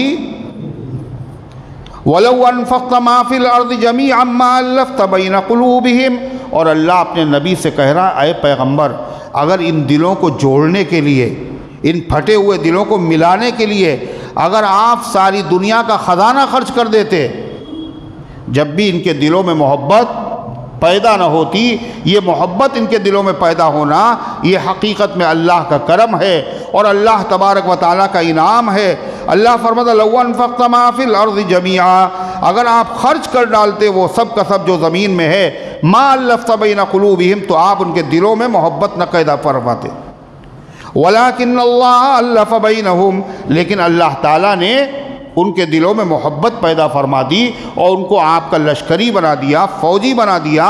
جہاں آپ صلی اللہ علیہ وسلم کا پسینہ گر رہا تھا وہاں وہ جان قربان کر رہے تھے، اشارے کے منتظر رہتے تھے، نبی کریم علیہ السلام کا اشارہ ہو جائے۔ اِنَّهُ عَزِيزٌ حَكِيمٌ، اللہ زبردست ہے، حکمت والا ہے۔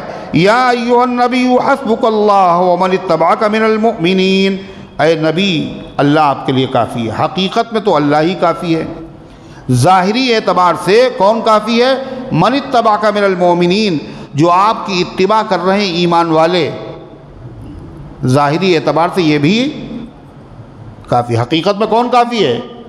اللہ، اور ظاہر میں یہ ایمان والے کافی۔ یہ آیت کب نازل ہوئی پتہ ہے آپ کو؟ کتنے مسلمان ہو چکے تھے؟ 39، مرد اور عورتیں سب، کتنے؟ 39۔ حضرت علی، حضرت حمزہ، مگر اسلام کہاں تھا؟ اسلام کہاں تھا؟ دار ارقم میں، اسلام باہر نہیں آیا تھا۔ اور باہر ہی صرف یہی نہیں، باہر نہیں آیا تھا بلکہ نمازیں جو پڑھی جاتی تھیں ظہر اور عصر ایسے ہی پڑھی جاتی جیسے آج پڑھی جاتی ہیں۔ یہ اسی زمانے کی یادگار ہے۔ دار ارقم میں نماز، چھپ کے نماز حضور پڑھاتے تھے اور دھیرے دھیرے قرآن پڑھتے تھے ظہر میں اور عصر میں۔ کیوں؟ کہیں دشمن کے کان تک آواز نہ پہنچ جائے، کہیں وہ آ کر کے یہاں حملہ نہ کر دے۔ یہ پوزیشن تھی۔ مغرب میں، عشاء میں یہ سب کھا پی کے سو جاتے تھے، اس لیے مغرب میں بلند آواز سے قرات اور عشاء میں اور دیر تک سوتے رہتے تھے۔ دیر تک سوتے رہنا یہ سب مسلمانوں کو، اللہ والوں کا طریقہ ہے نا۔ ارے بولو فجر چھوڑ دینا، فجر کے وقت تک نہ اٹھنا۔ کون سوتا رہتا تھا؟ مشرک۔ مسلمان تو نماز پڑھتے تھے اس وقت فجر کی، بلند آواز سے قرات ہوتی تھی۔ کتنے لوگ مسلمان ہو چکے تھے؟ 39۔ مگر ہمت یہ نہیں تھی کہ خانہ کعبہ میں نماز پڑھیں، ہے نا؟ اور خانہ کعبہ میں نماز پڑھنا تو دور، اتنی بھی ہمت نہیں تھی کہ دار ارقم ہی میں ظہر کی نماز اور عصر کی نماز بلند آواز سے پڑھی، اتنی بھی ہمت نہیں، اور بڑے بڑے بہادر موجود۔ پھر کیا ہوا؟ اللہ کا کرنا، نبی نے دعا مانگی، اے اللہ اسلام مغلوب ہے، اسلام چھپا ہوا ہے، اسلام مستور ہے، اسلام صرف دار ارقم تک محدود ہے، اے اللہ اسلام کے غلبے کے لیے مجھے عمر کی ضرورت ہے نا؟ اللہم اعز الاسلام بعمر بن الخطاب، اے اللہ اسلام کے غلبے کے لیے عمر کی ضرورت ہے۔ نبی دعا مانگ رہے، نبی کی دعا قبول نہیں ہوگی۔ حضرت عمر رضی اللہ تعالیٰ عنہ باقاعدہ اپنی بہن کے وہاں، اور یہ سارے قصہ نہیں ہے، جب سارا قصہ بالکل صحیح ہے، اس کی تفصیل میں نہیں جانا ہے، وہیں سے قرآن پڑھ کر کے اور نبی کی غلامی میں داخل ہونے کے لیے تلوار لے کر کے اسی طرح چلے آ رہے ہیں، اور دروازہ کھٹکھٹایا۔ صحابہ نے جھری سے دیکھا تو صحابہ تو ڈر گئے، اس لیے کہ حضرت عمر تو عجیب و غریب شخصیت کے مالک تھے اتنے بڑے بڑے جغادری اور اتنے بڑے بڑے مڈ کافروں کے تھے، مگر کسی میں ہمت نہیں تھی اللہ کے نبی کو قتل کرنے کی۔ ارے تھی، حضرت عمر ہی پہ نظر ان کی پڑی تھی، حضرت عمر ہی کو انہوں نے راضی کیا تھا، حضرت عمر ہی سی ارادے سے گئے تھے، اور وہ تو انتظار کر رہے تھے ابھی سر کاٹ کے لا رہے ہوں گے۔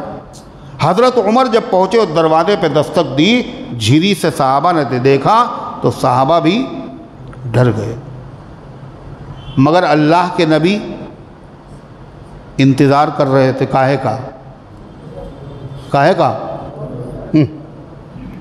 کہ ہم نے دعا مانگی ہے اللہ سے، ہم نے اللہ سے دعا مانگی ہے عمر کے لیے۔ حضور کو اپنی دعا کی قبولیت کا انتظار تھا۔ دروازے پہ دستک ہوئی تو کسی نے کہا ہے، اس کی منظر کشی کی ہے کہ وہ کیا ہے، ہاتھ میں تلوار ہے، سر خمیدہ چشم نم۔ عمر جب آئے تو کیسے آئے تھے؟ ہاتھ میں تلوار اور سر جھکا ہوا، وہ تیور نہیں تھے، اور آنکھوں سے آنسو بہہ رہے تھے، ایسے آئے تھے عمر۔ اللہ کے نبی نے کیا کہا؟ کیا عمر آئے ذرا صدیق اکبر دیکھنا۔ دستک ہوئی، اللہ کے نبی کہہ رہے ہیں کیا عمر آئے ذرا صدیق اکبر دیکھنا، یعنی انتظار ہے، میں نے دعا مانگی تھی، کیا دعا قبول ہوئے، کیا عمر آ رہے ہیں؟ حضرت حمزہ نے کہا، حضرت حمزہ کون ہے؟ اسد اللہ، اسد اللہ مانے اللہ کا شیر، واسد رسولی، اللہ کے رسول کے شیر۔ کوئی مسئلہ نہیں ہے، دروازہ کھول دو۔ نیک ارادے سے آئے ہوں گے تو ان کا استقبال کریں گے، اور برا ارادہ ہوگا تو انہی کی تلوار سے ان کا سر قلم کر دیں گے۔ دروازہ کھل گیا، حضرت عمر اندر داخل ہوئے تو ہوا کیا؟ پھر حضور پاک صلی اللہ علیہ وسلم خود چند قدم چلے عمر کی طرف، اور آپ صلی اللہ علیہ وسلم نے حضرت عمر کو سینے سے لگا لیا۔ جبریل نے اللہ کے نبی کو جب کہا تھا اقرا پڑھیے، آپ نے کہا میں پڑھا ہوا نہیں ہوں، 3 مرتبہ کے بعد جبریل نے کیا کیا تھا؟ لگایا، دبایا اور چھوڑ دیا۔ اللہ کے نبی نے عمر کو گلے سے لگایا، کیا ارادہ ہے؟ قربان ہونے آیا ہوں۔ کلمہ پڑھا، اللہ کے نبی نے کیا کہا؟ خوشی میں اللہ اکبر، اور سارے صحابہ نے کہا اللہ اکبر۔ معلوم یہ ہوا کہ خوشی کے وقت کیا کہنا چاہیے؟ اللہ اکبر کا نعرہ لگانا چاہیے۔ ہم لوگوں نے پتہ نہیں کون کون سے نعرے لگانا شروع کر دیے ہے، اللہ وربک فکبر، اپنے رب کی کبریائی بیان کی۔ اتنی زور سے اللہ اکبر کہا پورا مکہ گونج گیا۔ یہاں نماز پڑھ رہے تھے دھیرے دھیرے، کون سی؟ زور اور عصر کی، کہیں کافروں کو پتہ نہ لگ جائے۔ عمر کے آتے ہی اتنی بلند آواز سے اللہ اکبر کہا پورا مکہ گونج اٹھا۔ یہ اسلام کو اللہ تعالیٰ کے نبی نے عمر کو کاہے کے لیے مانگا تھا؟ کاہے کے لیے مانگا تھا؟ وہیں بیٹھے رہنا، آگے نہ بڑھنا۔ اچھا ویسے سب کو سکھاتے ہو مل مل کے بیٹھو، مل مل کے بیٹھو. کیا ہوا؟ کاہے کے لیے بلایا تھا؟ اسلام کے غلبے کے لیے بلایا تھا نا. اس لیے ابھی تھوڑی دیر گزری تھی کہ حضرت جبریل بھی آ گئے، اور جبریل علیہ السلام نے کیا کہا؟ لَقَدِ اسْتَبْشَرَ أَهْلُ السَّمَاءِ بِإِسْلَامِ عمر. آج عمر کے اسلام لانے پر زمین پر خوشی نہیں منائی جا رہی ہے، بلکہ آسمان پہ رہنے والے فرشتے بھی جشن منا رہے ہیں. کاہے کا؟ کہ عمر اسلام لائے. کیوں؟ عمر سے اسلام کو غلبہ ملے گا. جو اسلام سے محبت کرے گا وہ حضرت عمر سے محبت کرے گا. اب حضرت عمر نے کیا کیا؟ فوراً عرض کیا، اے اللہ کے نبی، حرم میں چل کر کے نماز پڑھیے. ہم حق پر ہیں، یہ باطل پر ہیں. بت پرستی اللہ کے گھر میں ہو اور اللہ کی عبادت چھپ کے کی جائے. آج حرم کے اندر نماز پڑھی جائے گی. چنانچہ اس سے پہلے دھیرے دھیرے تلاوت ہو رہی تھی، چھپ کے کئی کافروں کو پتہ نہ چل جائے. اور اب کیا ہو رہا ہے؟ حرم میں نماز پڑھنے کے لیے جا رہے ہیں. 2 جماعتیں بنی، اور اس کے بعد حرم شریف میں یہ پہلا موقع تھا کہ نبی کریم علیہ السلام نے صحابہ کرام کے ساتھ جماعت کے ساتھ نماز پڑھی حرم میں. تو حرم میں نماز پڑھنا حضرت عمر کا مسلمان ہونا اور اسلام کا غلبہ شروع ہو گیا. عبداللہ ابن مسعود کہتے ہیں ان کا اسلام لانا اسلام کی فتح تھی. ہم میں سے کسی میں ہمت نہیں تھی خانہ کعبہ کے پاس بیٹھ کر کے نماز پڑھ سکے. عمر کے اسلام لاتے میں اتنے جری ہو گئے کہ ہم نے علی اعلان خانہ کعبہ میں نماز پڑھی ہے. تو جب یہ حضرت عمر مسلمان ہوئے تو قرآن کی یہ آیت نازل ہوئی. کون سی؟ سنیے. یا ایھا النبی حسبک اللہ. اے ایمان والے، اے نبی، اللہ آپ کے لیے کافی ہے. دشمن بہت ہیں، ہوا کریں، اللہ آپ کے لیے کافی. حقیقت میں اللہ آپ کے لیے کافی، لیکن ظاہر میں بھی تو کچھ ہونا چاہیے. اللہ فرماتا وَمَنِ اتَّبَعَكَ مِنَ الْمُؤْمِنِينَ. اور جو آپ کی پیروی کرنے والے ایمان والے ہیں، تھوڑے سے صحیح، یہ آپ کی مدد کے لیے کافی ہے. تو حضرت عمر رضی اللہ تعالیٰ عنہ کی اسلام قبول کرنے پر قرآن کریم کی آیت نازل ہوئی، اور واقعی اللہ تعالیٰ نے دین کی مدد کی، اور مسلمانوں نے حرم شریف میں نماز جماعت کے ساتھ پڑھی. اللہ تعالیٰ ان گزارشات کو قبول فرمائے، عمل کرنے کی توفیق عطا فرمائے.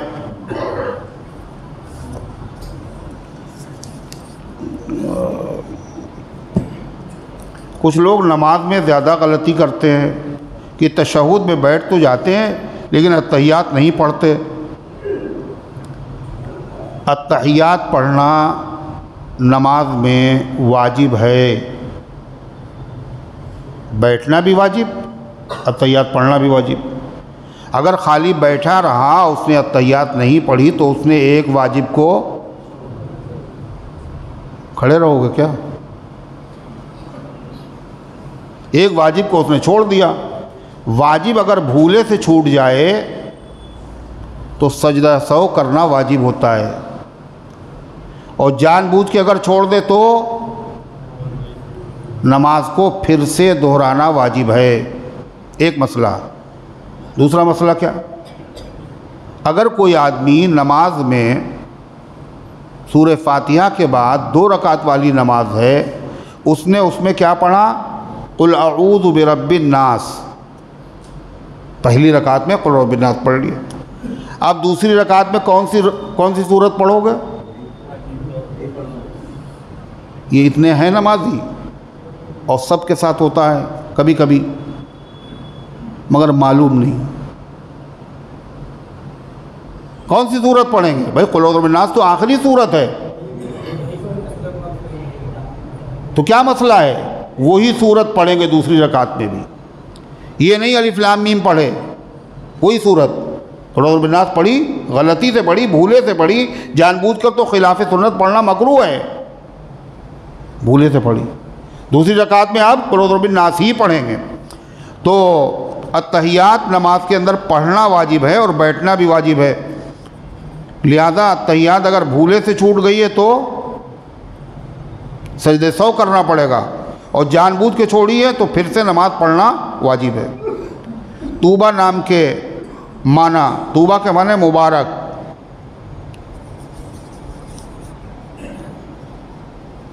رزق میں برکت کی دعا، لا حول ولا قوت الا باللہ 500 مرتبہ پڑھیں، اول آخر درود شریف 100 مرتبہ، اس سے رزق میں بڑی برکت ہوتی ہے، یہ جنت کے خزانوں میں سے خزانہ ہے۔ سجدہ کر کے کھڑے ہوتے وقت پیچھے لڑک گئے، کیا نماز ٹوٹ گئی؟ یہ جو آپ لڑکے ہیں تو یہ جان بوجھ کے تو لڑکے نہیں ہے نا، تو غیر اختیاری چیز ہے، اپنے بس میں نہیں تھا، اس لیے اس سے نماز نہیں ٹوٹے گی، اطمینان سے دوبارہ کھڑے ہو کے پڑھ لیجئے۔ نماز کے دوران چھینک آ گئی، بھولے سے الحمدللہ کہہ دیا، کیا نماز ٹوٹ گئی؟ نماز میں کے دوران الحمدللہ ویسے تو کہا جا سکتا ہے، مگر چھینکنے پہ کہنا صحیح نہیں ہے، پھر سے پڑھے نماز۔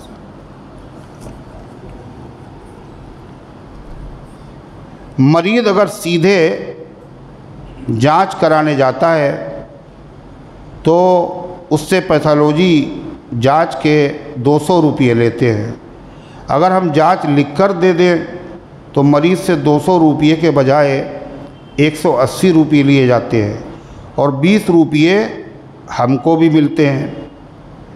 کیا یہ پیسے لے سکتے ہیں؟ ظاہر ہے یہ آپ کو انعام مل رہا ہے، ورنہ وہ مریض سے لیے جاتے، مریض کی تو انہوں نے رعایت کر دی، مگر چونکہ آپ نے ان کے وہاں جانچ کے لیے لکھا ہے، ان کا فائدہ ہو رہا ہے، اس لیے وہ بطور انعام کے آپ کو 20 روپے دے رہے ہیں، لہذا اس میں کوئی حرج نہیں ہے، وہ آپ لے سکتے ہیں۔ اللہم صلی علی سیدنا وعلی آل سیدنا کما تحب و ترضا، اللہم انت السلام ومنک السلام تبارکت یا ذا الجلال والاکرام، ربنا آتنا فی الدنیا حسنہ وفی الآخرۃ حسنہ وقنا عذاب النار، اللہم احفظنا من کل بلاء الدنیا وعذاب الآخرہ، اللہم ارحمنا بالقرآن العظیم۔